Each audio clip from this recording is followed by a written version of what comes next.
Magic molded our civilization. For generations, the Root Sisters watched over Talam, assisted by the rituals we shared. But our ways were not without risk. Our thirst for knowledge tore the world's fabric, unleashing the cataclysm of Yeldrin. Azra, the Conqueror, raised his legions, outlawing magic and persecuting wizards. A merciless war started, spanning many years on every realm.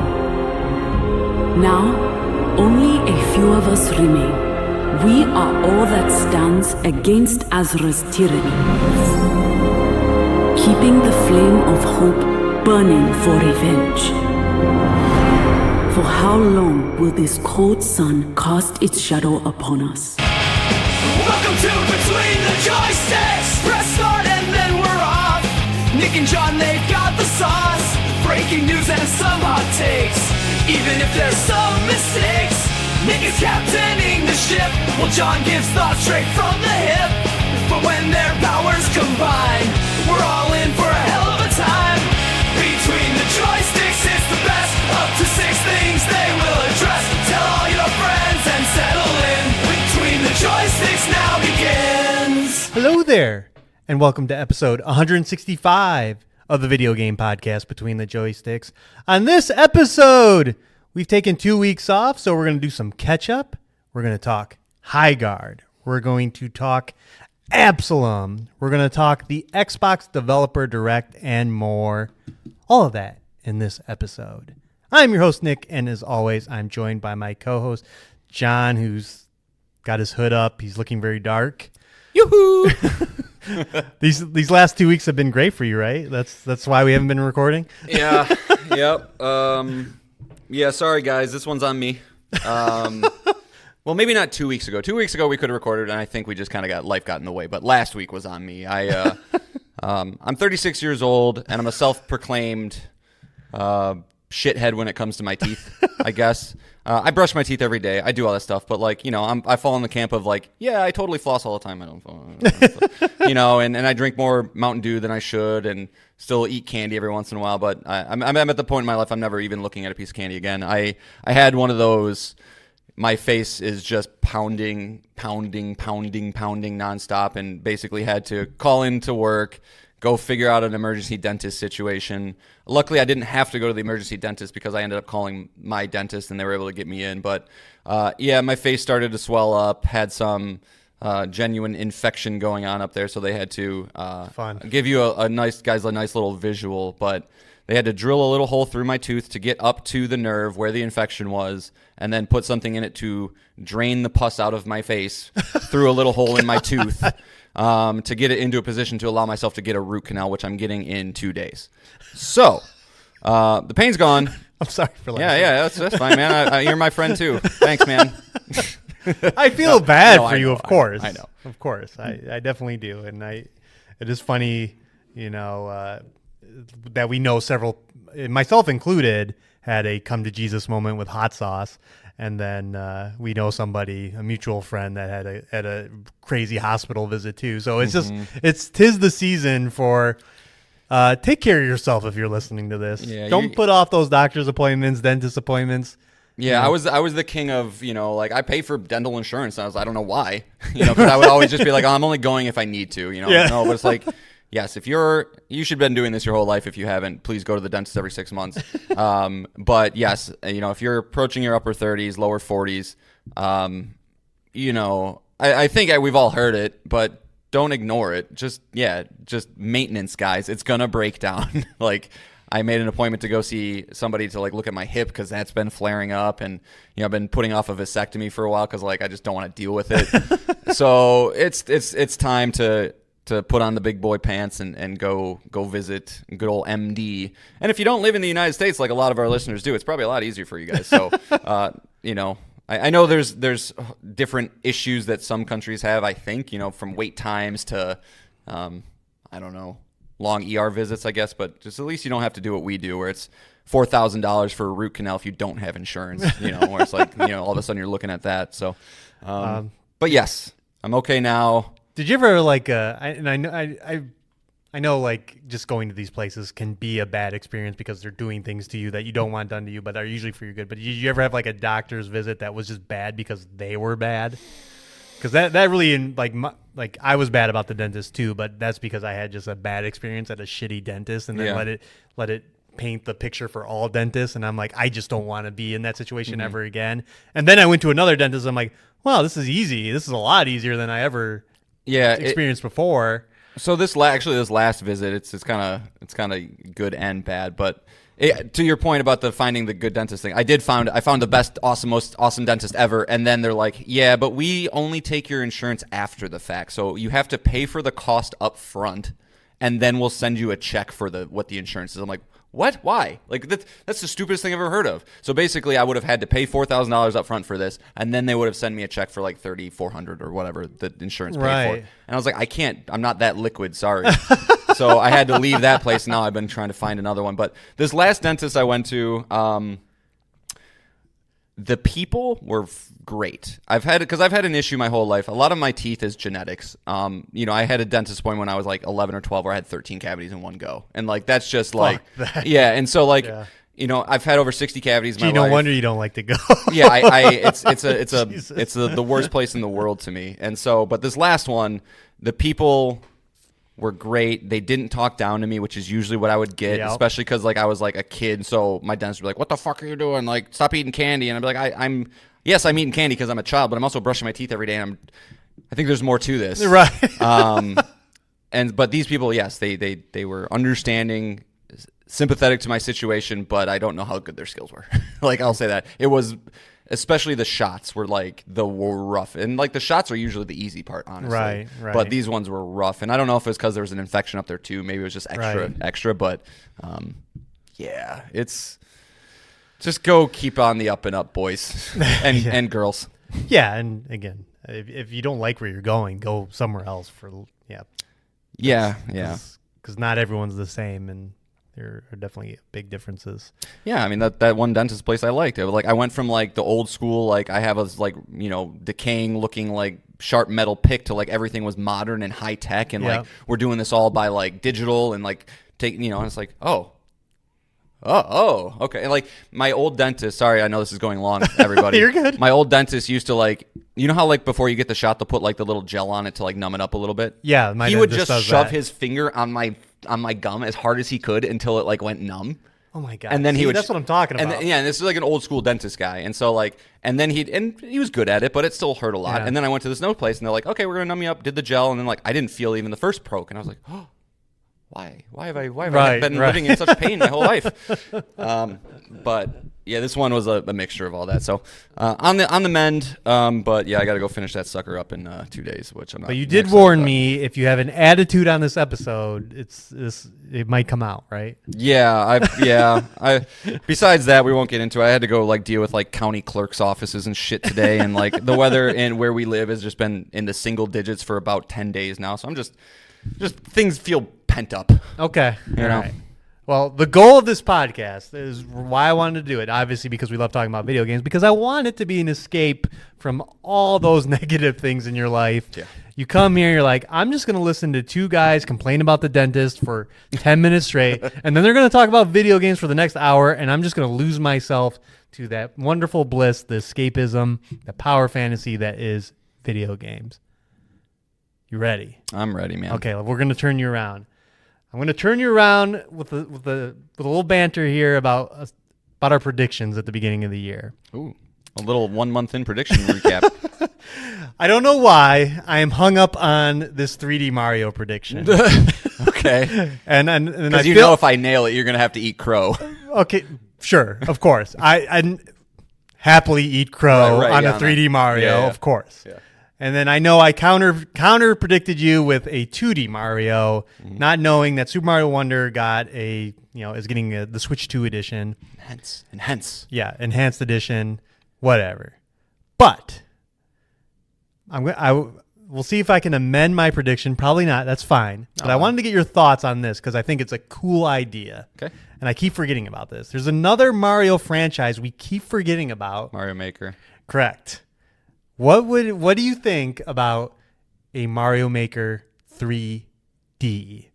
Oh, in which you made your own good idea. Super Mario Galaxy levels and similar things like that. I mean, that's the obvious logical next step to that franchise, right? You know, I mean, they kind of, even with Super Mario between 1 and 2, I think they added in all the Mario World stuff, you know, kind of kept the ball moving forward. On a technical level, that's a much trickier thing to do. Right. Much. Like you'd have to, like I don't know if Galaxy levels would be on the table. Well, if you have like, a console that supports mouse features, it makes designing, 3D spaces potentially. I've never used the Joy-Cons as a mice, so I can't speak to that. True.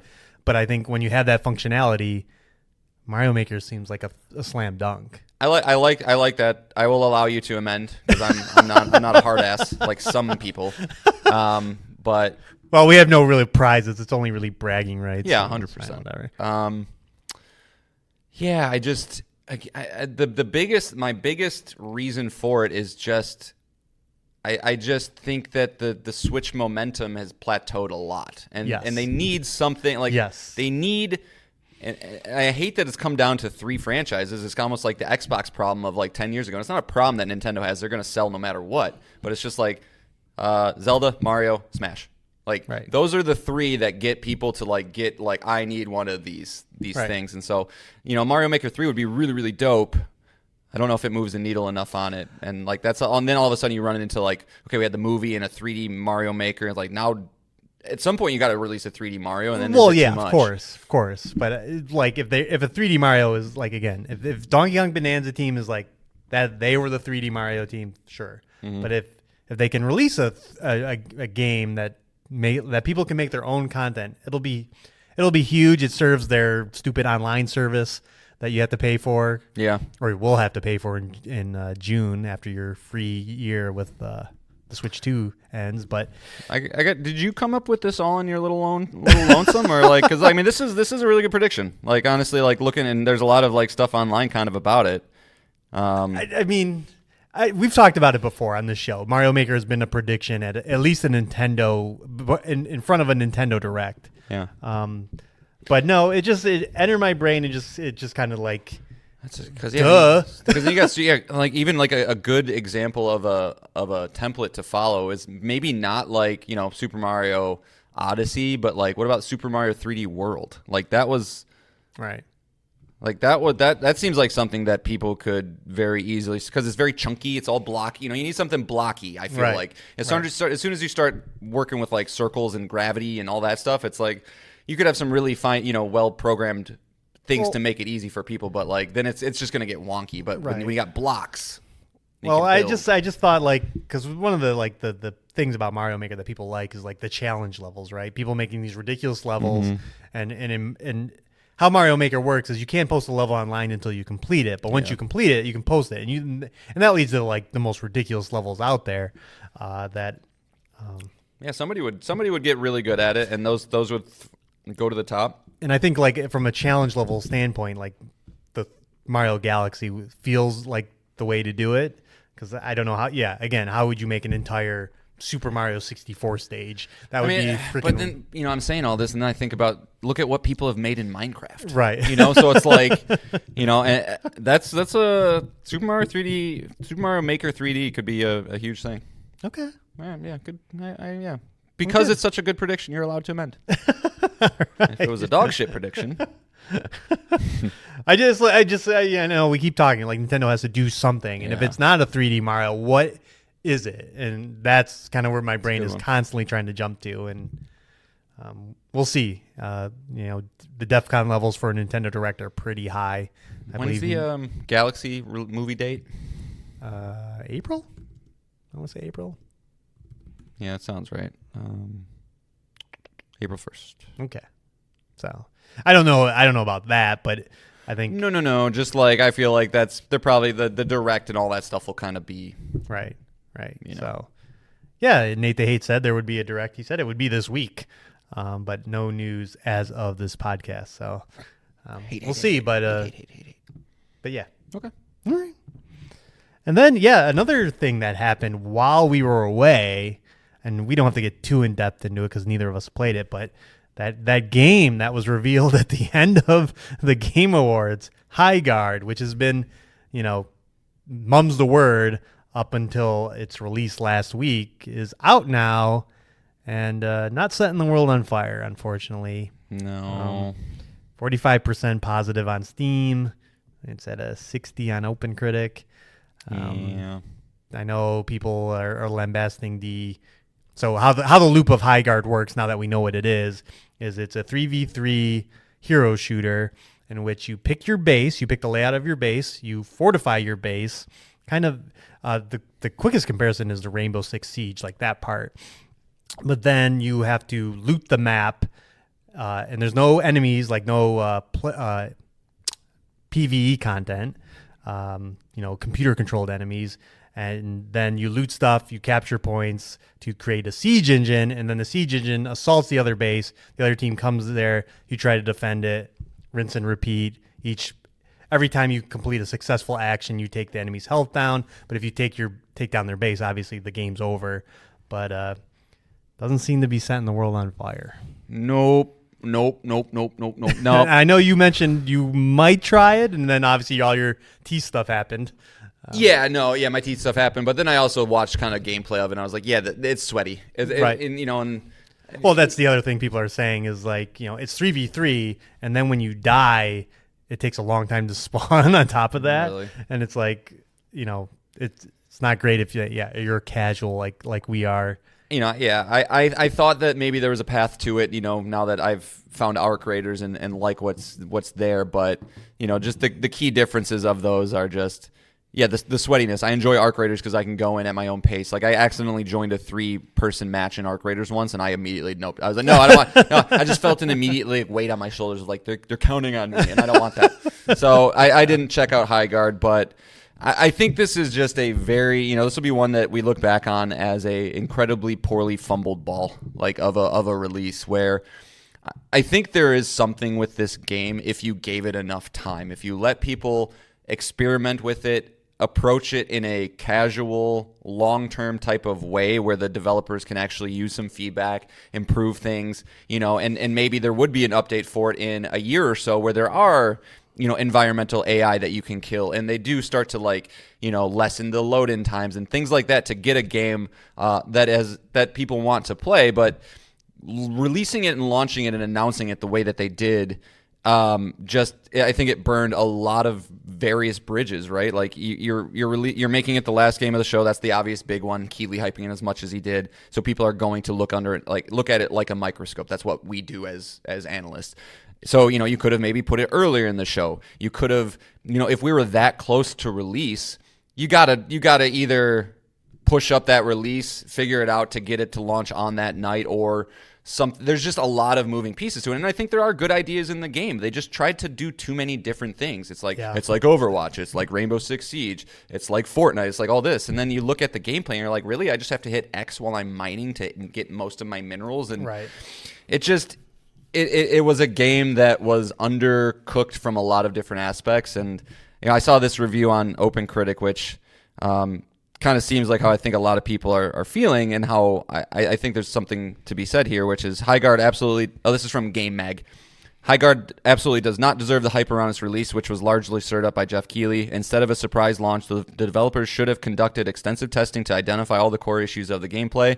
However, the train has now left the station, and the audience's attention has shifted to other projects. So it's like you guys could have maybe made something out of this. I think it's we're past that. Yeah. There could be, we're not out of the age of revival stories with No Man's Sky and sure. What are the other big ones? Help me out here. There's some obviously Cyberpunk is a big one. So there's nothing, if the team believes in it, if these are Wildlight is the developer, a new team, if they genuinely have some sort of backers and finances they can run through, because I know there's a big long plan for it for the year. Maybe they can spin something up if they listen to the players and do the right things, but it's a much harder mountain to climb now. Oh, for sure. And they are listening to feedback. I mean, the empty map was a big one, so they unleashed this 5v5 mode, and that seems to be very popular and makes more dynamic encounters and stuff like that. But yeah, it's hard. It's hard just this year alone. like I think we've talked about, they're living in a world with Arc Raiders and Marvel Rivals and other games that kind of have done this successfully right out of the gate, and now have to continue in a world that is going to see Marathon and Grand Theft Auto 6 and other multiplayer shooters. It's not looking great. Yeah. I like, again, as we said, you get one shot to make an impression and get it, because you're always going to have like that, what is that, the burn off. Like people are, even if the game's good, people are going to fall off. That's Arc Raiders. Right. I mean, I don't know what the current Arc Raiders numbers are, but I'm sure they're not in the 200,000s. No. But So, I'm sure it's still very healthy. Right. And so, it is a hill to climb. Arc Raider, $83,000. It's good. Okay. Cool. All right. Well, that's all I got. We can get into the proper show now. Do you think Keeley feels bad? He has been quiet about it. And I know that there were stories out there. It was Paul Tassi of Bloomberg that said they didn't choose to be the last trailer. And Keeley, hasn't commented on any of this other than he'll comment when there were positive things to say about it, but mum's the word since a lot of the negative things. All you needed to do. Yeah, I don't think if you think a shooter like this will be the last trailer ever again. No. No. All you had to do was swap Star Wars in that, and you would have been fine. Everybody would have been fine. Well, and I'll say this: I don't think it matters. The game is what it is. Maybe it does a little better, but like again, the game was what it is. It didn't. It was poorly optimized on PC. It was missing a lot of settings on PlayStation. I saw a lot of people talking about no FOV slider and stuff. And it's like simple stuff like that. You just shoot yourself in the foot. This just popped in my head, and so shoot me down if this is just a dumb thought. Do you think that there's any world where this team was planning on launching later this year, but with Grand Theft Auto evacuating, they're like, go, get it out now, because we obviously can't go to the fall now. Right. And let's just see if we can take our shot and It do it. definitely had to be in their mind, right? I wonder if that had anything to do with it, where they just kind of like, okay, we're going to try and pivot, and we know we're not going to be quite where we want to be at launch, but we think we have enough to do it, and I wonder if it'd be a wild world if Grand Theft Auto was out now already. It's just even a couple months out where we would be, but I think they would have. I feel like they would have held it and then maybe worked on it more, but that also costs money, and you don't have infinite money, so. Okay. Anyway, moving on. Highguard. Bye, guard. Yeah, well, I wonder, do you think it'll show up at any like upcoming showcases? Like if it'll be in a state of play or direct or anything? Nope. I think you just have to let your if you have a path to success, you do the No Man's Sky route and you just release updates. And let players play them. And hope for those "It's good now" articles to come out. All right. Let's get into the show. 21 minutes in. This is how the show works. That's what happens when we don't talk for a couple weeks. John and I can bring up to 3 things to talk about for a total of 6 things. It can be a video game we're playing, a news item. It can be a topic, anything we feel like. But it also can be from you, the listener. This is how you get in touch with us. You can comment on our YouTube page, Between the Joysticks. You can direct message us on Twitter, @JoysticksPod there. And then finally, you can write in to our email address. Our email address is betweenthejoysticks@gmail.com. Write in there to be read on the show, just like pal of the show, Mark. And I think is it the first email this year? No, I don't think so. This year? I don't know. You're a better keeper of records than I am. Maybe. I don't know. But anyway, he wrote in, and we appreciate it. Hi again, Nick and John. Thanks for all the great episodes over the Christmas season. It was fun hearing the build-up to the Game Awards, and it was also fun listening to the awards given out by Between the Joysticks. My favorite category of yours is easily favorite character to have a drink with. I find myself thinking about this when I'm playing games sometimes, and it always puts a smile on my face. As an FYI, the entire cast from the PlayStation... What? The Guacamelee series. Oh, how come that didn't copy over? Do I need to continue reading? Yeah, go ahead. Okay. As an FYI, the entire cast from the Guacamelee series would be on my own personal all-time list, villains included. Something that I appreciate about the podcast is your analysis of the industry as a whole. I've always had a PlayStation every generation, played tons of games, TONNES. That's so cute. I love it. But never really thought about gaming as an industry prior to listening to your podcast. I now keep my eye out for each PlayStation State of Play and plan to watch the Game Awards live later this year. I didn't know about either of these things prior to Between the Joysticks. Do you have any other events on the gaming calendar that you anticipate each year? Let's take a stop there. Nick, you're really good at these. Go. Any other gaming events you anticipate? Summer Game Fest is like the next big one. So that is typically the first 2 weeks of June. That includes the Keighley event, Summer Game Fest. That usually includes an Xbox Games Showcase, which is a big event. And now that Xbox publishes everywhere, it is a great source of games for other platforms too. And then usually Sony does a State of Play in May right before that or around that time. And then Nintendo follows usually after in July. And then things kind of quiet down and then pick up in August where you get Gamescom. And then September we get the Nintendo and Sony State of Plays again. And then we're back on the train to the Game Awards. But Nick's very good at keeping his calendar up to date with the latest events. Yeah, I mean, for me, it's just like I just make sure that I'm always aware of when State of Plays are, when Nintendo Directs are, the Keighley Summers, the Keighley Winters, and the Developer Direct's turning into a must watch thing. yeah, which we'll talk about later. So yeah, those are the big ones. Yeah. But You missed the golden age though, Mark, when it was E3 was 10 days long, and even PlayStation in December for a couple years had their PSX, where it was like a PlayStation centric showcase. That's where The Last of Us 2 was shown and some other stuff. But yeah, there's still stuff. yeah, E3 was wild because it was just all condensed into 1 week. Everyone did a showcase. Ubisoft did a showcase. EA did a showcase. You know, it was wild. But It's just much more broken up now. right. So, I mean, if you listen to us, we have this segment called, if you haven't started with the show, we call it the DEF CON level. DEF CON 5 through 1, with 1 being imminent.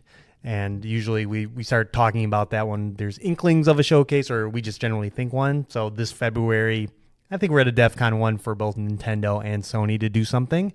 Nintendo, because they need to start talking about their games and start slating out this year.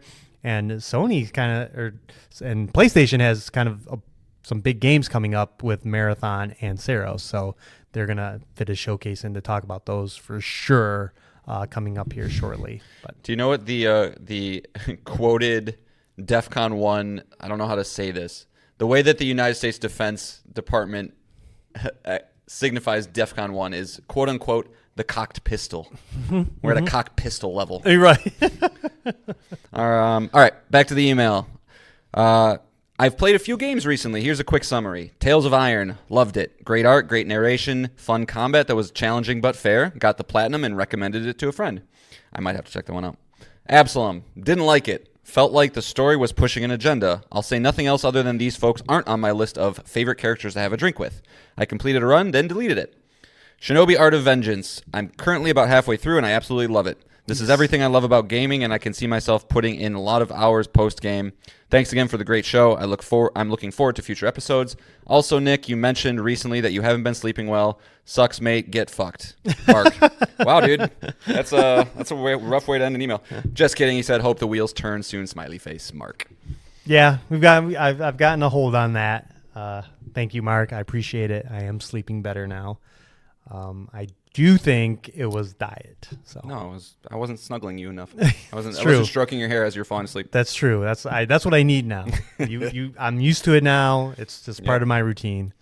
Sorry, kids. I gotta go over to my buddy's house and stroke his hair. But yeah, no, this is the kind of email I love to see, like updates on games we've recommended. You know, I always feel great when people play games that we recommend on the show and then go, they really liked it. And then it'll be interesting, Mark, what you feel about our thoughts on Absolum, because John and I both played it, and we're going to talk about that next. Yeah, we've got some thoughts there. So, well, and just to bounce off this, while we're kind of talking about how we love communicating with our fans, and we really do. Jesse and I have been like having a nice little like convo just on the PlayStation Network just about his Hollow Knight experience. So, as Nick said, when you guys play games we like, and I'm going to tell you right now, man, I'm going to check, like next time Tales of Iron's on sale, I'm probably going to pick it up and give it a shot because it has been on my eye for a little bit, and you saying such good things about it makes me want to do it a little bit more. And it's got 2 games, right? There's a sequel. Yeah, there's a sequel to it that's supposed to be just as good. But just conversating with Jesse about his Hollow Knight experience, which seems to be very close to how mine is too, is just it's really enjoyable. So much so that being on the outside looking in. Yeah. Well, he was talking about Markoth, who's like one of the most notorious bosses on the run, and he's like, "How the fuck do you beat this guy?" I was like, "I know." Even so much where I re-downloaded Hollow Knight, I tried to do my run so I could show him my strategy and send it to him, only to realize that this guy sucks, and I didn't really want to do it. So I couldn't get a good clip to send him. But he's like, "Yeah, man, I just beat Absolute Radiance twice in a row, so I think I'm at the point where I can like try and do the official run, so that I don't just do the 30 minutes and waste my time." Right. So it's really cool, awesome, happy for you, Mark. We'll talk about Absolum in a little bit because we might need a follow up from you. We'll see. But great games, and that gives me honestly, I mean, your comment about Shinobi, about this is everything you like about gaming, like that gives me a really good idea of the things you like. So definitely, I'll have some recommendations, I think, because a lot of what makes that game great is the exact same thing. That's the reason I like games, is fast-paced, fun action. But good email, man. Yeah, no, thank you for writing in. And hopefully there's some good showcases like this month. That would be great. Like this year is so stacked with video games. I just want to see more of them, like Resident Evil, which still is being cagey about what that game actually is. But you want to know what game I want to see more than anyone? What do you think? What game do I want an update about? I know you do too. Judas? Yeah, that's the one I want the update about. Like, what is going on with that game? I'm sure it's fine. I'm not worried about it. I'm a little worried. About the entire thing? About it even coming out? Are you? You getting to that point? I'm getting to the point where it has to show up somewhere, or I'm going to start writing it off. Yeah. Yeah, that's the one I want an update from. So fair enough. Me too. Yeah, I know. Me so much so. Me so much so. Oh, me so honey. Me so much so. And Nate the Hate did say that there should be a state of play coming this February. So yeah. And did you say that? Sorry. Yeah, no, I've said, and he said the same thing about Direct. He said a Direct this week. So okay. Yeah, DEF CON 1. Hopefully some good events. And like I said, I just we drafted in our fantasy league. I have no release dates, and it's. Did you get Judas? No, I No. didn't. Okay. So, I just want to see this year fleshed out. This is how these always go. Like January, February. It's like, oh, I remember having the same conversation last year. Yep. And then all of a sudden you're just drowning in games. Right, You're like, which is going to happen again. Yeah. But it is what it is. But I would like to know more of what I'm playing coming up here. So especially like a stacked year like this. There's so many of my most anticipated games ever scheduled for this year. Mm-hmm. It'd be great if just give me a date. Let me look forward to some stuff. So give me a date. even a game like Witcher 3 is supposedly getting DLC this year, and that would be fucking huge too. Yeah.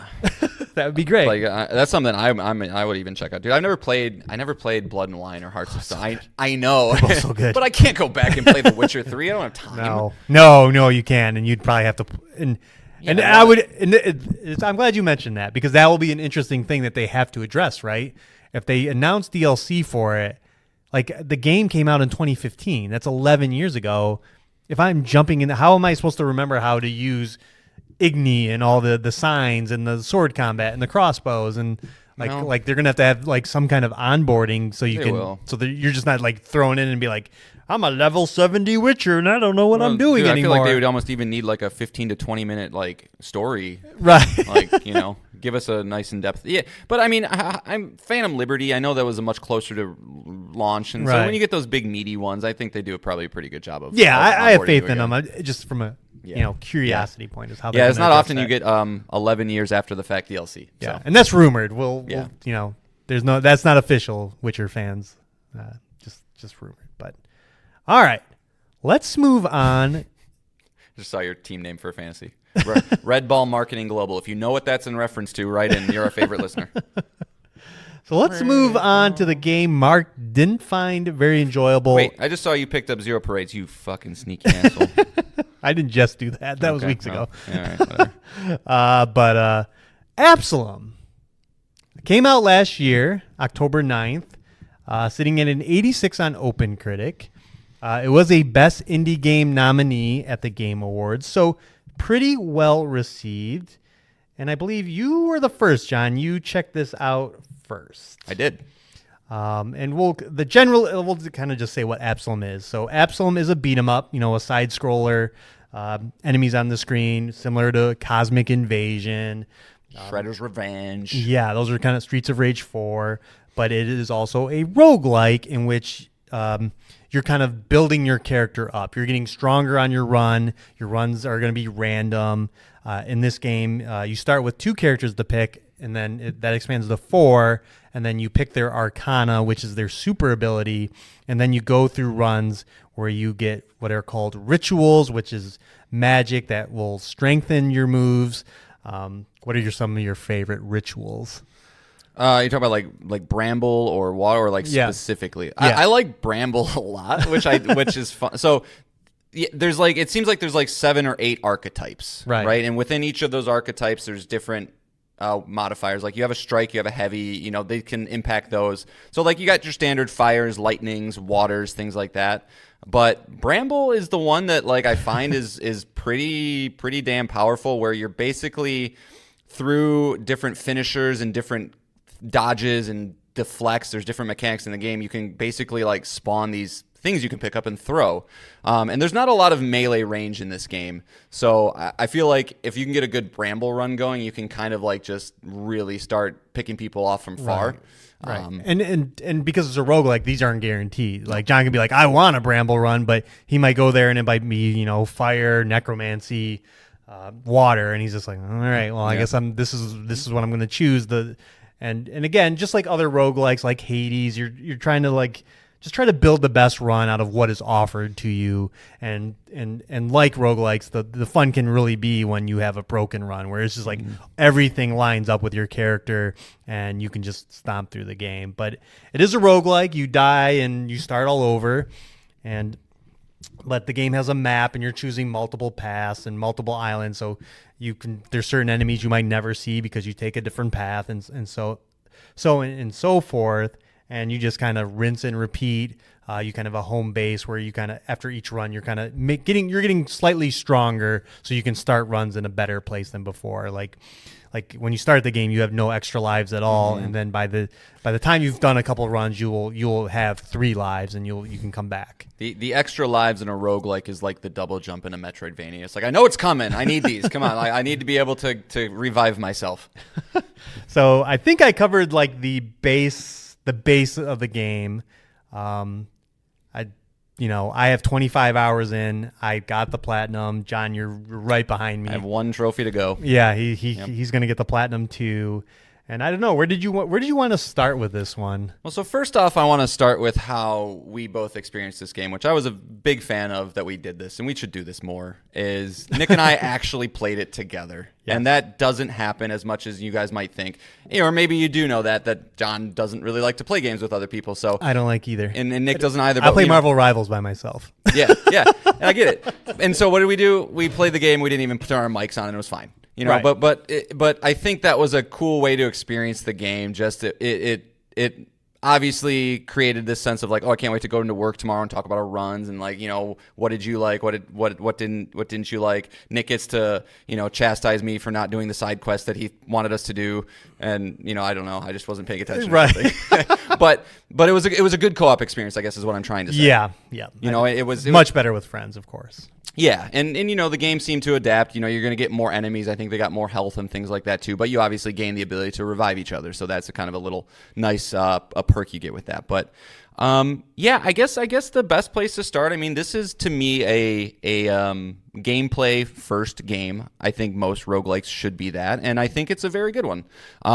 Beat 'em ups aren't my typical favorite genre. I liked Streets of Rage 4, I liked Shredder's Revenge, but I beat them and I didn't want to pursue any of the extra content. This is probably my favorite beat 'em up of all time from a gameplay standpoint. And a lot of that is the roguelike heavy lifting. I like roguelikes. Yes. I like the change of, playing through another level of Streets of Rage 4. I'm okay, I guess I can pick up a crowbar and I'm punching and I'm punching. Right. But when you do get those combinations, Nick mentioned you get the Arcanas, right? And then there's a thing you can pick up, which after you use an Arcana, which is your ultimate, you spawn a shadow or a ghost one of those that does 25% of that damage. So, and then you get the things that can build up your you have a little meter that is effectively magic, and you can kind of replenish that on a very, very fast pace. And then all of a sudden, nobody can come near me, and it feels great. And so combining the tight combat that the game has with the variability that you can get from a roguelike run was really fun. Yeah. I think that's really what makes it stand out. Like I think that's a great point. Like Cosmic Invasion, beat it, not really incentivized to go back. And that has a level up system, but it's garbage. But here, like you said, like every run can be different. The characters are different enough. Like out of the 4 characters, Carl was my last one to use because I just from a visual I didn't like him as much. He's like this little dwarf character. But like his mechanics and my 2 most broken runs were with him, and he's now my favorite character. I think it just keeps it fresh, and also on top of that, just the varying paths. Like there's a lot of different things you can do in this. They start adding on like little side quests on the map, and which all feel just natural to do. And I think. Yeah, the roguelike elements, I think, really push this to the top of the genre. Well, what I think what it does well is I think beat 'em ups often struggle with a length problem. They're inherently short games. You might get 3, 4, 5 hours out a lot of them, and then because they're short, but because developers want to make sure that the player feels like they got their money's worth, they're going to add extra content into it. And it's almost always something like every level has a rank. I don't like rank-based things, right? Where if you can get through it and your points are this, you'll get an S rank, and like we have all of our trophies tied to S ranking every level, and I don't want to do that. So having just this inherent system in place that like allowed you to, I'm a trophy whore, but just keep getting my trophies, keep doing runs, accomplishing things, but like varying it up was great.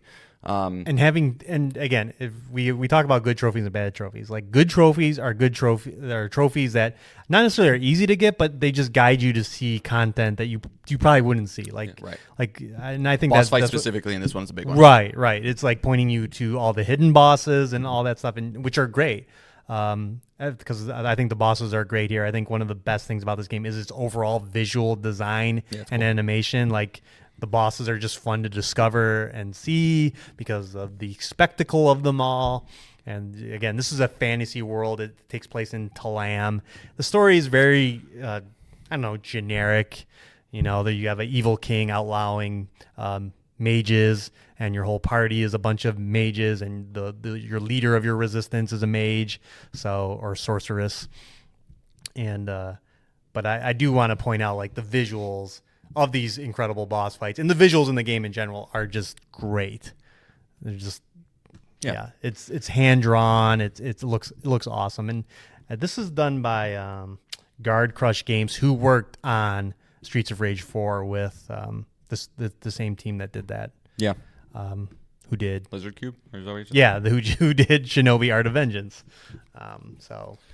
Yeah, I mean, but that's not. I will say that's not to say that this game is all sunshine and rainbows. Nick, what's the biggest problem with the game? Runs are too long. Runs are so long. Like, when you're getting these trophies, and sometimes you got to like go on different paths, and like, so I can only accomplish one of these on this run. It's like, all right, each of these is at least an hour. If you do a full run, it's at least an hour. Yeah, and that's too run much. Is an hour. It's too much. It's either got to do one thing, you got to shorten that up in some little way, or the world is basically 3 zones. You got your first world, your second world, and then the final world. The final world's a little bit shorter, so you could figure that out. But like, I don't know. I wish developers would think more of like, okay, if you've gotten through the first world of this and you've gotten every quest cleared out and you've beaten it 25 times, you can unlock some sort of way to skip to the front end of I don't know, something, because it does get to this point where it's like, all right, I gotta get the little goblin guys, the little asshole armored goblin guy that doesn't let me hit him anywhere except from his back. I gotta deal with him, and and it's just kind of gets a little worn down. Yeah, well, especially again, like we'll talk about like a game like Returnal and a game like this, which again are the roguelikes, but then have things tied to those roguelike elements. It's just very frustrating to do a run and not be able to do the thing that you set out to do because you just didn't get the right RNG to give you the right, in this case, the right mount for a quest or the right things for a quest, and then you're like, well. There was a couple times I was like, oh, I got to go up here with this character. And then I was like, I'm going. And I get there, and it's like, all right, you need to jump in the pool with the Ritual of Water. I'm like, fuck! I forgot about the Ritual of Water. I think there's another one with like a Ritual of Time that I didn't it's like, oh, at least it's fun to play, but, I feel bitter about it. But I do, yeah. So I do want Jesse. I'm curious. I'm sorry, Mark. I'm curious. Maybe Nick and I were just oblivious to what was going on. I don't know. But let us we know. were. I know for sure. I was missing a lot because every time you're at one of those like hub locations, like especially when you play with two people, they start bantering or talking at least, and I just would be like, because again, a run takes an hour. I'm just like, bye. Same for sure. I agree. But I mean, Mark. How's the state of slam? Good. Good. Just get up and leave. Mark said he played one run and deleted it. So like I don't know how much of that he saw. So right. I'm just curious, like if what was the specific take, and we don't have to read it online or on air if you don't want or anything like that, man. I'm just curious. Right. Because I mean, again, as a gameplay first guy, which I think you are, if you're enjoying Shinobi like you are and stuff like that. I mean, there's a lot to love here. And I think it's a good price point. I mean, what was it, 25 bucks? $30. $30? I think it's pretty good. I think good. It's high quality. $30 for Cosmic Invasion and $30 for this. Like I said, I got 25 hours in. Yeah. That's pretty good. And I don't want to like downplay like the story's like forgettable. Like they do a lot of world building. There's a lot of characters that you meet that talk and all that. It's a beat 'em up, and I can only absorb so many fake worlds. Yes. Like I really feel do that comment. I need to like remember every video game world, every movie world, I was even just gets a struggling with lot. that with like slightly in the beginning with 1,000 times resist. I'm like, I don't like, what is this? Okay, Right. you're on a ship under the water. Right. All right. And then by the end of it, I'm like, good. But so I know what you mean with that statement. Yeah. So it just seems like it's there if you're paying attention. There's not really like you can't read things here. It just seems like when you reach certain bosses at a certain time or certain elements that you'll get a little bit more story. But I don't know. Yeah. It's just.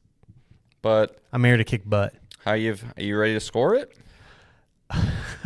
It's hard. This is a hard game to score because we've been off for 2 weeks, and there was that weekend before your whole 2 thing. Like we were just playing the game every night, and I was like, this is a good game. This is a great game. But I will say, and it's probably a lot of the genre itself, like you said, like doing run after run. Sours towards the end. Yeah, you get kind of, like you said, you see the weaknesses.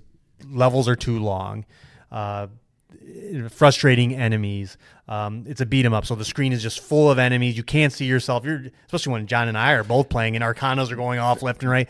Like you can't keep track of all that. There was a lot of times I was just trusting in my button presses. I'm just like I'm in the middle of this. I'm just going square, square, square, triangle, hoping that I'm not going to get hit by something because I cannot visually see. Right, and because of again, it's a beat 'em up. It's a 2D game on a plane, but you can go to the foreground and background. It can be frustrating when especially when enemies can do a lot of damage. You're like, am I going to get hit by this or am I not going to get hit by this? I don't know, but because I'm behind him, but he's swinging around. It's like, the first boss, the Mountain King who swings his thing like a scythe and around his body. It's like, I'm out of range no, I'm not out of range. Fuck. Actually, one thing I did want to say about the gameplay that we didn't really say is like the way that your defensive capabilities. So this game it encourages you to be aggressive, where you can. Obviously there's attacks that flash red and you can't do anything with those, but every other attack is like a slight white flash, and if you dash into it, it negates it entirely. So or triangle into it. Yeah, so that's called a deflect or a clash. And so I don't know where I'm going with this, but I wanted to at least say that you have some if you're like a fighting game fan and you like parrying and you like stuff like that, like it has mechanics in it that I'm sure people could just go to a boss and just parry. Yeah, I found myself that's never what I wanted to do. Right. Well, because you get punished pretty hard, if you mess it up. But again, to the point of the roguelike elements, you can make those clashes, those dodges do something special when they happen, and they can trigger other things. Like if you have like a lot of the electric arcanas, you can do a clash and you'll spawn a little orb that if an enemy gets near it, it electrocutes them and stuff like that. So if you're really good at the clashes and the dodges and stuff, you could probably make a powerful build built on that. But again, for people like me and John, I'm sure we're looking at like stuff that affects like an offensive capability. Like you can have the fire arcana that every time you punch someone, it burns them, or every time you punch someone, it builds up static electricity, and then all of a sudden you just explode in electricity and it shoots chain lightning out. And you can get a fire arcana that when you're attacking an enemy, you set him on fire, but then you can also get arcanas that are like, if you kill an enemy while he's on fire, he explodes, and that causes even more damage. And So you can see how kind of like the wheels are turning and builds can around your play style, which is, It's fun. and it worked out. Like I like being a ranged character, and Carl, his arcanas are all around him using this big musket level gun. And I found that if I leaned into that, I could make these game breaking runs, and which is how I got the platinum trophy. Yep. So, Yeah. For me, this is a game that feels like a 4 out of 5 is perfect, but an 8 out of 10 feels low. It's one of those. Yeah. So I'm gonna stick with an 8. I think it's an 8. Yeah. I think it's a great game. I want to say 9. I just, the end game experience soured it a little bit, and the runs being a little long and just a little too chaotic. But if you're a fan of beat 'em ups, especially if you have buddies that you'd want to go through a couple runs with, I think it's absolutely worth throwing on your wish list, waiting for a sale, something like that. Because I think beat 'em ups are fine, but not that great. And this was a one that I enjoyed almost all my time with. I think you have to be in the right mood, and it'll be interesting where this game goes. I mean, it just came out in October, and they've already talked about like a bunch of quality of life updates, so they might address all of our issues with it. It'll be interesting where the game goes. But did you ever use the chaos rituals? Yeah, I never really fucked with them. They make me nervous. The nice thing about the chaos one is there's no ill effect to you. It's just an ill effect. Like you can't determine what it is. Like so chaos is just random. So it could be either like a random chest will spawn that can have anything in it, or it can spawn a follower, which is like a little enemy an enemy character that's on your side. Companion. Yeah. Or it can shoot like beams out. It's kind of up there, but again, you can't predict it, so it's hard to work it into a build. But I mean, if you can level all that stuff up, they can be pretty wild. But no, I didn't really have any success. Yeah. That's something that I think the game does well is the highest level of, even if you think that the ritual you're going with, because the game, if you get a ritual for something, the game feeds you a lot of the same rituals after that fact. Right. There's a lot of times where like Bramble's a good example, and Necromancy was another one. I'm like, I don't want to do these, and then I was like, this combination of this stuff is like really OP. Right. Like I got one with Necromancy where every time I use my Arcana, it spawned a skeleton, which is just basically another companion, and I had a thing that just regenerated, so I could just go Arcana, and so I have 15 skeletons on screen. Good luck, come get me. Right, and then you can get like supportive Arcanas that are like skeletons last longer and stuff like that, and it's. But also, I want to run by just making lightning and fire fists. Right, that was fine too. So, Absolum, good was a good time. Yeah, no, it again. We talk about like how I've had trouble finding video games, and it's interesting that 2 indie games kind of just absorbed me enough to see them through and platinum them both. That's kind of how this year started. And maybe you should go play Cairn now, bud. That's the new hotness. I was thinking about it. I know, so am I. So am I. Cairn is this climbing game that just came out that is getting a lot of love, positive buzz. Yeah, and just some things about it that sound really neat. The isolation of it, the comparison to if you didn't like how Death Stranding didn't force you to make difficult decisions and plan out complex routes and climbing gear. I feel like people are saying this is that. So. And I hear the narrative's pretty good too. That's that's what separates these kind of games from being like, yeah, it's fun, to like, oh, it's special, is like, it's like Celeste, right? Like that game's great, but it got up to the level it did because of the story. So yeah, I don't know. I wish listed it. We'll see. I like climbing mountains in real life, so maybe in a game, but it also seems frustrating. So yeah, I hear you. Yeah. All right, so we can move on to the Xbox Developer Direct, which I think what happened 2 weeks ago.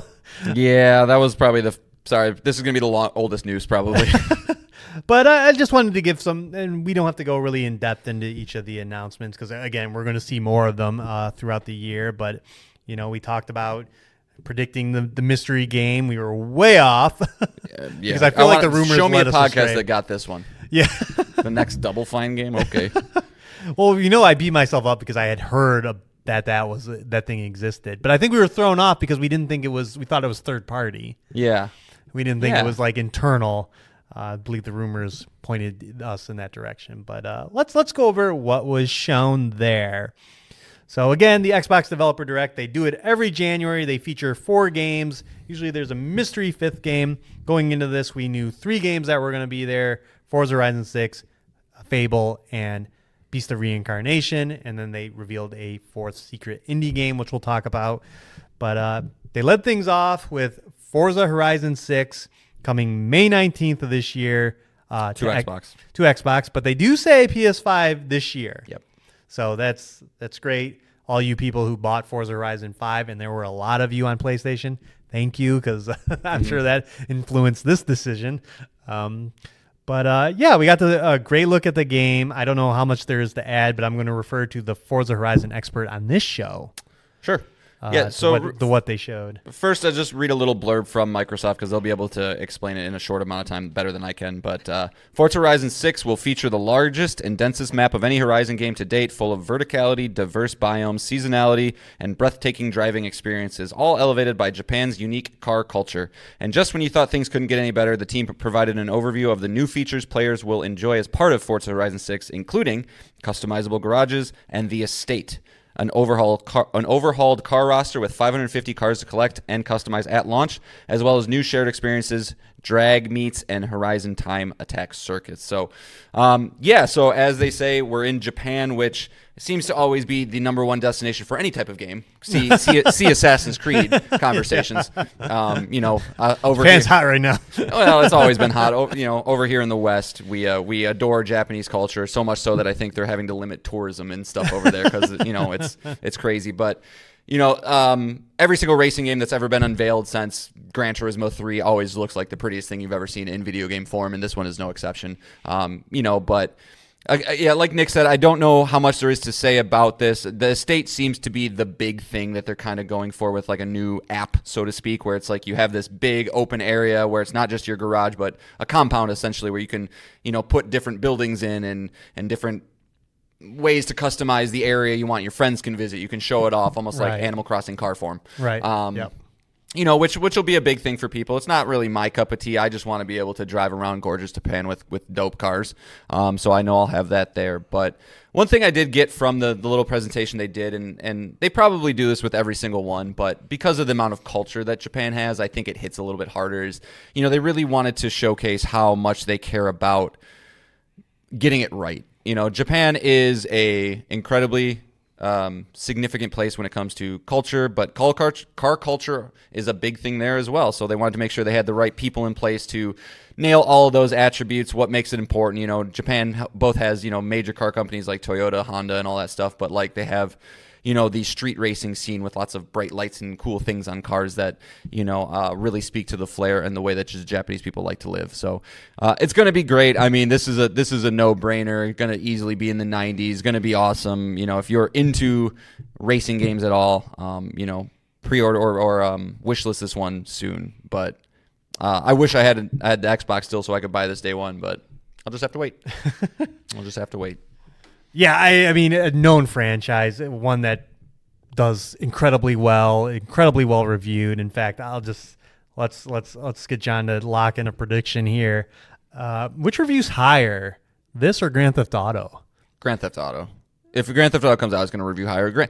But not by much, not as much as a lot of people would say. I mean, I think you're looking at the 95, 96 for Grand Theft Auto, the 92, 93 for this is kind of like where we're at. And, it's a franchise and a team that knows they've perfected it. They know exactly what they need to do. They know exactly what people want with these games. And I have absolutely no doubts that they'll perform. Right. It's one of those. Yeah. This was the safest bet of all these games. Mm-hmm. You knew this was going to be a great game, and it looks incredible. I mean, that's a game that could be your game. Like if you're stuck on a desert island, you could just Forza Horizon could be your game, and you'll never run out of stuff to do.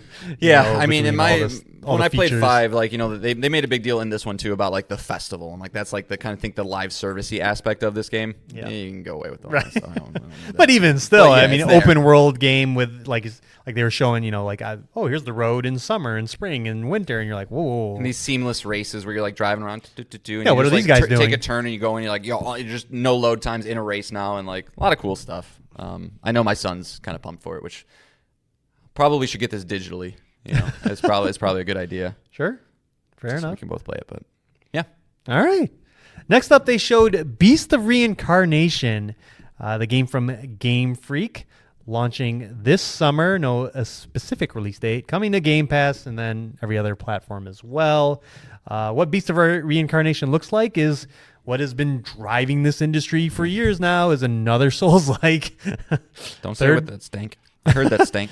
A third-person action game is what this is. It's kind of the unique thing about it is you have a dog companion, and then your character, who's just named Emma, is affected by a blight, which causes her to have memory loss. Eye roll over here. What? But also gives her the ability to manipulate plants. So when you're in third-person combat, you can call up plants and flowers and use them to, either catapult yourself, get yourself out of danger, protect yourself, and then you also have this animal companion that can help. You can help command to attack. Even you can be hiding and your dog can attack, and you can come out and do a stealth attack. Seems to be the big push here.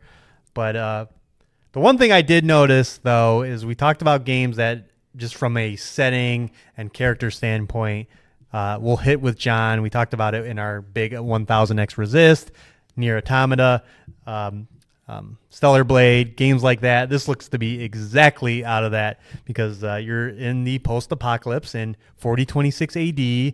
You're playing a strong female protagonist. She has obviously the companion. There's a lot of things in here, John. But what did you think? What did you think of this presentation? I know this is wait and see all over it, but yeah. But was there anything that you were like, I first off, I want to know. Game Freak owes everybody an explanation, so you guys can do awesome, cool looking graphic things.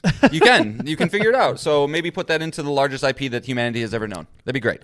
But I think this game looks better than I expected. I specifically like the movements. Like I like using plants and stuff. That's kind of a cool idea to create bridges and lift you up into higher areas and stuff like that. I wonder if how much that'll factor into combat. I'm sure it does a decent amount, but it's a hard to gauge this one, man, because there are moments where I'm like, that looks really, really cool, and then there'll be moments where I'm watching a boss fight and I'm like, okay, boss fight showed the red flashes and then fell on the ground, and I hope that because when it comes to Souls-likes, it's a very touchy thing when it comes to the combat specifically. Even the next best Souls games like Lies of P, I think, is probably regarded as the second best one. The Surge, Neos, they all feel just slightly different, and that can be enough to kind of throw you off. This seems to me like it's more of a combination of Stellar Blade, Nier, and a Souls-like, where it's going to be a little bit more on the fast-paced end, as opposed to the tough as nails. I'm going to get hit twice and I might be dead type of thing. Right. I think this is going to be much more of you'll be more robust, for lack of a better word, but. It's a wait and see. I mean, I wish the character seems cool, but at the same time, lifeless, right. Uninspired. 2B, despite what other people may say, I like her because she's a very in-depth character. There's a lot to her. It's not just stoic face, meh, I'm going on a mission thing. It's she goes through a lot of emotions and has to grapple with those and all this stuff. Right. And I'm not getting that from this trailer. This seems to be a lot of flash, not so much substance. I'd be surprised if there's a story here that really does hit. It'd be impressive if it does, but not only does Game Freak, they've only ever really done the Pokemon stuff, but those games don't have in-depth stories. That's not what they're known for. Right. So it's going to be more interesting than anything to see, is there a really meaty game here, or is it a lot of surface stuff, which kind of in my opinion Pokemon is and that's right. Fine, but I don't know, it's hard to get a finger on this one. I kind of feeling Forspoken. And can it stand out in a year that already will have as Code Vein 2 out, Neo 3 is out this week. I had another game in my head. Oh, the Onimusha game from Capcom is supposedly coming this year. I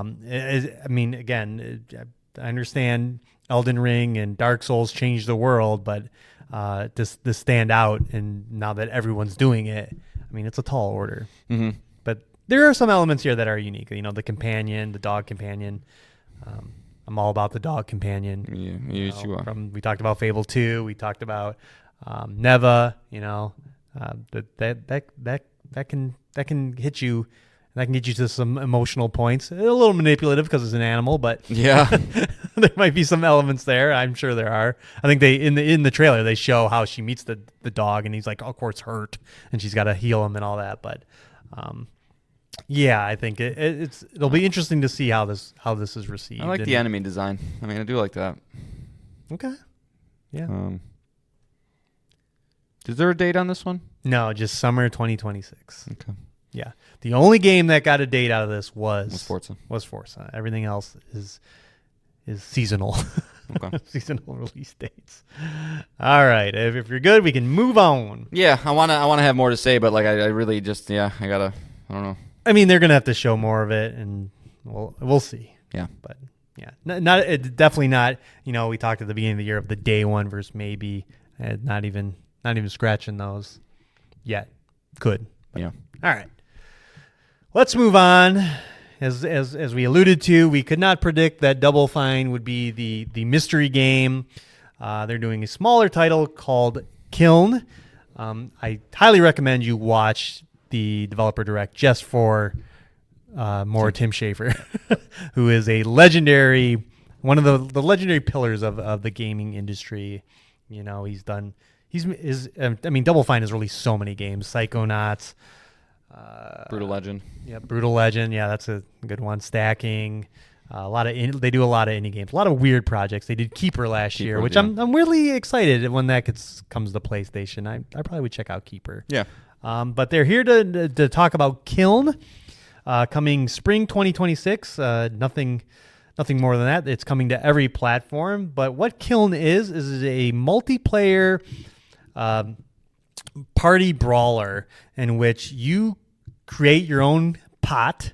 You know, a kiln is, where you put the pots into, after you mold them with the clay, you put them in there to harden.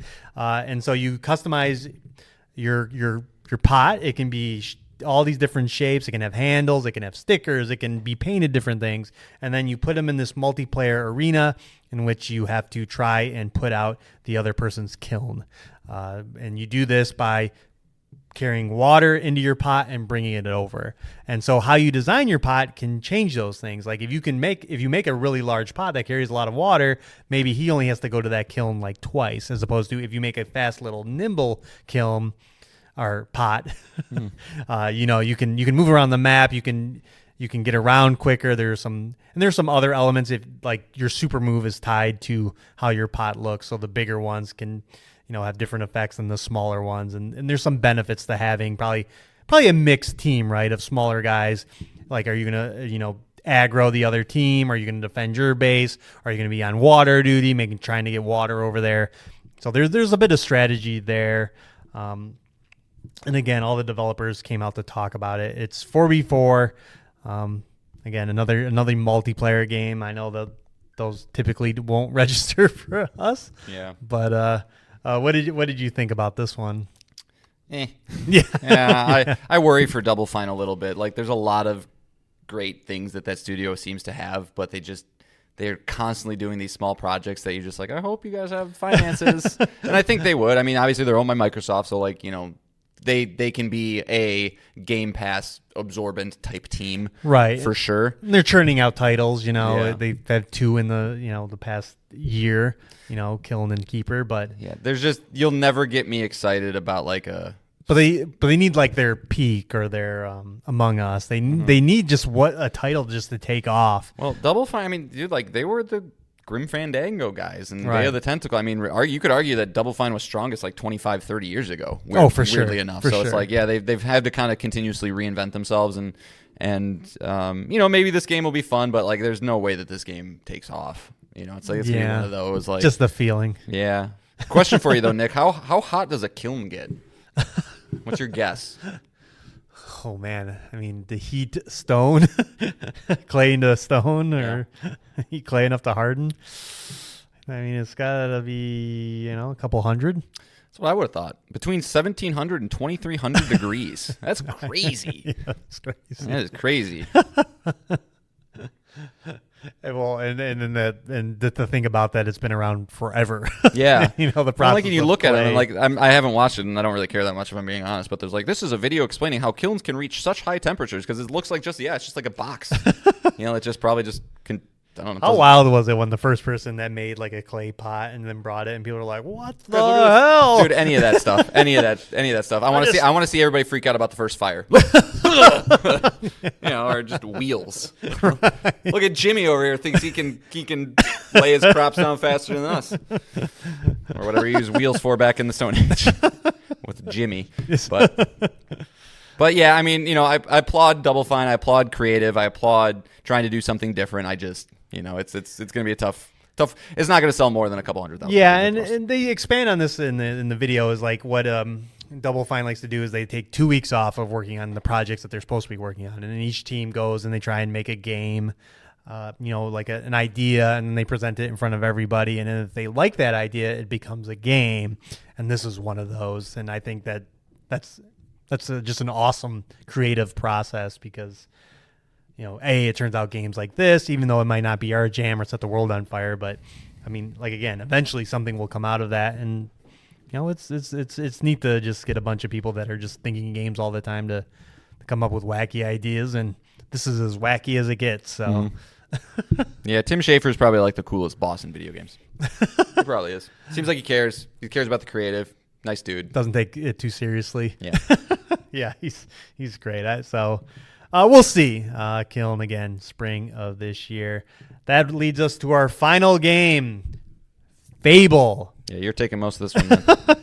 I was so excited to see it again. We were glad that it's here. That means it is coming this year, and we'll see. Mm-hmm. But they are saying it'll come autumn of this year, and it's coming to everything as well. And so we got kind of an in-depth look, but not in-depth look at the game. It seems like they're getting the homework assignment. They know what makes Fable. And I'm not going to lie, I got a little teary-eyed watching this because it's just nostalgia, right? When you talk Albion, you're talking Bowerstone, you're talking iconic Fable locations, you have the music, and they're talking all the right things that make Fable. The idea of your title, which I didn't really touch upon, is like if you do evil things or you do good things, you kind of can earn these titles. If you're going around kicking chickens all the time, you'll get the chicken chaser title and really silly ones like that. And that's what they kind of explained here is just like they have that system in here. They have the same system where you can buy any house in this. You can own all the stores. You can own all the buildings. You can kick people out of the buildings. They'll love you for that. You can marry anybody, right? You can marry anybody. Yep, that was a feature in the other games, and big story decisions will impact those as well. They touched on the giant that we saw in the very first trailer for this.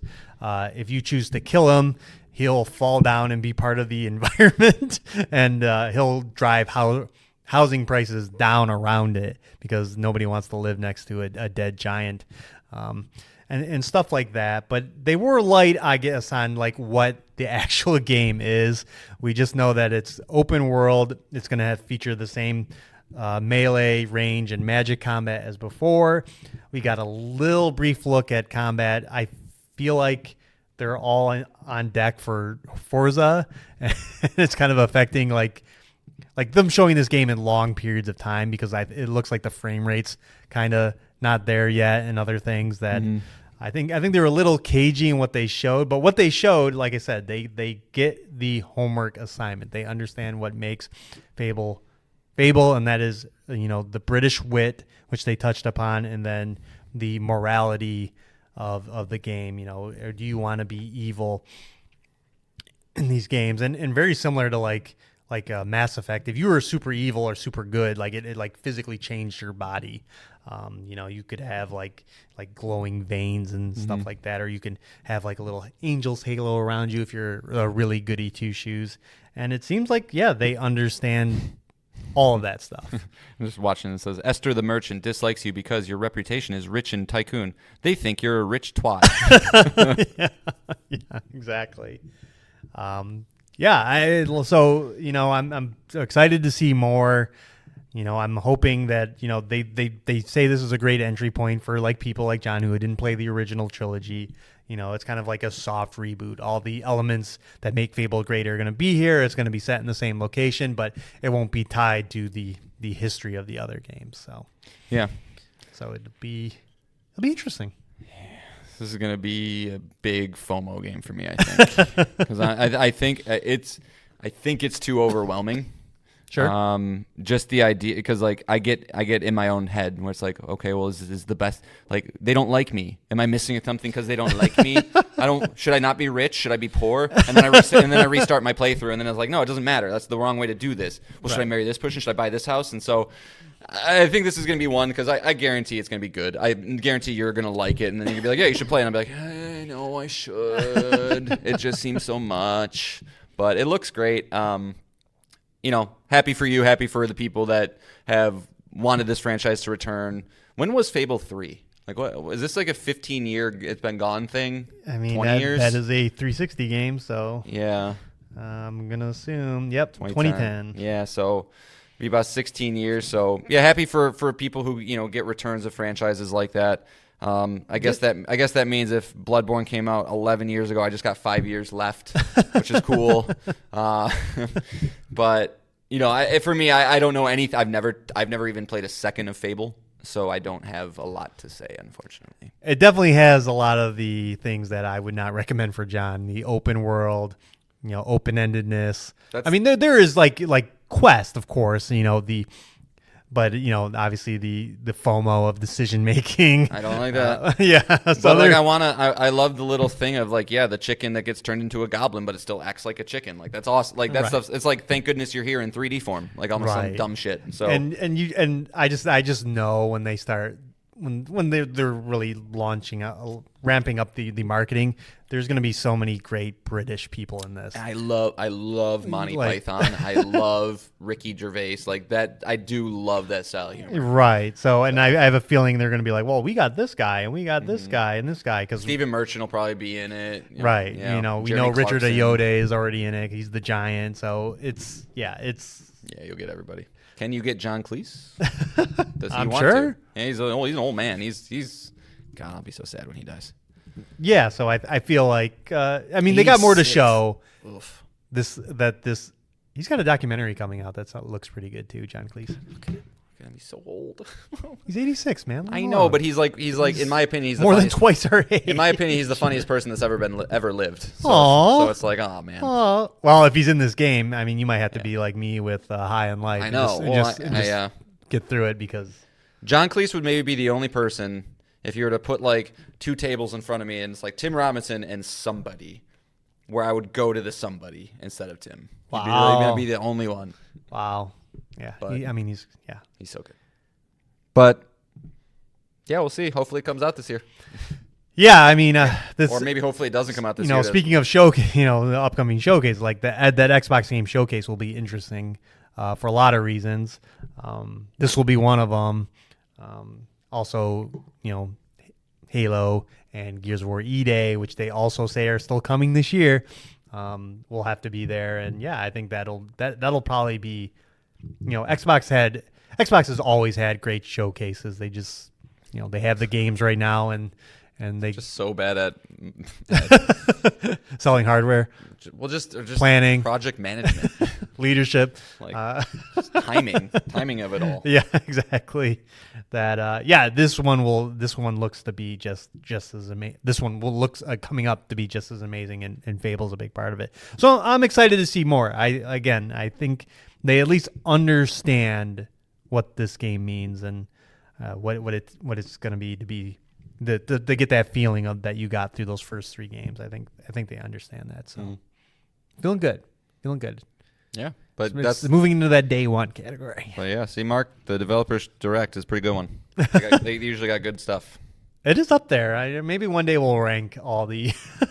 It's so hard because state of plays are. How do you rank a state of play? I guess state of play is pretty high on an average. Yeah, but like every once in a while, it's like that sucked. Yeah, but yeah. Speaking of, usually their early year ones are pretty bad, but because they have Saros, they have Marathon. It should we're be just gonna fairly get updates. decent. Yeah. And because of all the games coming out. So, all right. Cool. I'm feeling good. Yeah. We're back. Yeah. Hopefully. Thanks for letting me vent before the show. I think that cleared out. I didn't feel super spicy today. It's all right. It's Yeah. all right. I knew I could turn you around Yeah. by talking about video games. All right. Next show. What do we got? Obviously, we're a state of play and Nintendo Direct can be announced in air before our next episode. So Yeah. we always have the potential of that. You've been hot to talk about Ubisoft, who's making some great headlines lately. Yeah, this is one of those topics where it's like you really got to make sure that one of us, and it'll be me in this case, does our research before we just loosely talk about it because there's lots of actual data and numbers and things to dig into. But like something I saw was since 2019, Ubisoft's like stock value has dipped by like 92% or something. It's like it's getting into territory of like, do they survive type stuff. Right. So I'd like to try and examine that a little bit, but yeah, and then I mean, we're in February, and a Resident Evil game's going to come out, and we're at we could have reviews, we could have a demo drop. There's all kinds of things. They could actually explain what the game is Nah. further than collaborations with Porsche and other products. It's things are ramping up, and I just sure started we'll have- playing Silent Hill F. Oh, yeah, that's yeah. kind of what I'm might I migrate to after Absolum I did forget this, and I meant to write this down. Is like, fuck John right now. because he loves games and you don't. Hey, yeah, because loves games, and boy, I even just sniffed touching him with the same amount of platinums, and he just was like, bam, no, thank you. What have you? What platinums recently? Shit. Peppa dude. Pig. Okay, all right. Hey, that's Yes, a platinum. I did get the Peppa Pig. What's the review for Peppa Pig? the Open Critic score? No, what is your review of Peppa? Oh. I'm just joking with you. You don't have to Yeah, review Peppa. no. My daughters earned their first platinum. Yeah. No, Sword of the Sea. I got Sword of the Sea. Yeah, which you said you weren't going to do, Yep. but Well, my daughters also just loved going around that. I was like, you know what, this is a pretty good game. And then I got some of the trophies, and I was like, that was a really satisfying platinum experience to get. So yeah, did that one. About to get Absolum to match you with that there as well. because I'm what? Don't worry, Silent Hill will not be one of them. Don't worry. I'm at 56 now, and you'll be at 63 after Absolum. So he's separated again on me. No, but funny enough, Levi, who has a PlayStation now, he's one trophy away from getting the Descenders Platinum again by himself. So he's putting in the work, and I saw it the other day. He might have gotten bit by the platinum or the trophy bug because there's one specific trophy in Descenders where you have to get through all 4 worlds without falling once, and it's one of those where you can. It's not hard really. But it's the last level sucks. So it's like 20, 25 minutes of like, okay, good. And like, all right. And so he got to that like 4 times and failed. And like, he kept it together. What kind of father are you? You're going to pass on this stupid disease Yeah. to your son, Yeah, this trophy disease to him. But he enjoyed it. So let's see. I told him it's time to play Hollow Knight. So let's see. Oh, you're really going to torture him. Yeah. Hey, man, you got to walk through the fire to something. I don't know. Yeah. I'm not a phrase guy. But yeah, no. Would it blow your mind if at this age he would get like the Hollow Knight platinum? Dude, oh my god! Yeah. Like I'm kind of I'm waiting for like he's so good at well, yeah, he's there. He's like Yeah, right. not as good as me, but he can get there. But yeah, I'm like Cuphead would probably be one. Like he can get through some levels of Cuphead, but like once he gets to that point in the game where he's like, this is really hard now, and he just doesn't want to fight through it. Right. But I could see one day he does. Sure. But just while I'm on the subject of Levi, and then the last thing we'll let you guys go. The other night, I found this kind of funny. He wanted to play Fortnite, so I was like, yeah, we can do a couple. Usually we do 3 matches. That's kind of like our sweet spot. And he's like, Dad, can I make a bet? If we win 2 out of 3, you have to buy me a new baseball bat. And I go, no, I'm not going to buy you a new baseball bat. But I was like, I'll buy you Chick-fil-A if we win 2 out of 3. Knowing like we're not going to win 2 out of 3. Like that's crazy. We won the first 2 ones now. We won the first. It was 2. not even a question. Well, in the second one, he died like immediately, but like I had like a really, really good gun, so I was like, Levi, let me just run this one out, and we'll see if we can do it. And yeah, I pulled it off by myself. So I was like, so we won the first 2. I went and bought him some Chick-fil-A. That was a little compromise. Good thing you didn't say yes to the bat. I would have said no anyway. Sorry, like, I'm not. I'm not doing that, but just thought it was funny. Are to, you like, sweating after you won the first game? You're like, I was like, holy shit, I actually did. Because we've probably, I should look and see if Fortnite has stats, but we've probably done 100 matches. We're probably at about 100. Okay. And we've won 6 or 7. Okay. Like, we're pretty good. Like, we're playing kids. So yeah, what are you gonna do? But that's still impressive. It's pretty fun. It's good stuff. Okay. Good stuff. Yeah. Good stuff. All right. Well, we'll definitely have more to talk about next week. There's plenty to talk about. Yeah, and I might have to bring some Oscar things too, fellas and ladies. But yeah, Oscar season's upon us. It doesn't mean anything. I don't really care who wins, but Nick and I like to try and make a habit of watching all 10 of them. I've gotten 7 down. I got 3 left, so you're crushing that too. I tried to watch Hamnet last night, but I had a bad copy of it, so I was like, I can't do this. So I'm gonna wait for that one. But yeah, I just got Hamnet, Marty Supreme, and The Secret Agent left. So I'd like to rank them. I got my rankings now, so maybe stay tuned if that's something you guys care about. If not, write in immediately and say please don't, because we don't care about movies. But Of course. Yep. All right. That's it. That's it for the show. We love you out there. Thank you for listening. Take care of yourself. As we talked, as this started the show, bring it full circle. Yeah. Take care of your mouth. Go make sure you go see the doctor yearly. Make sure you sleep. You want to play video games for as long as possible. And, going to the doctor, seeing the dentist, that helps in that. It was so bad. I couldn't play video games because of my teeth pain. I'm like, well, I can't focus. Sorry. There you go. So take care of yourself, please. If you learn anything from this episode. Keep going, Jesse. You almost got the platinum. I believe in you. Keep going. So take care of yourself. We love you. Thank you for listening. And, of course, hopefully, we will try our best to be back next week with Up to 6 Things. Bye, guys. Later.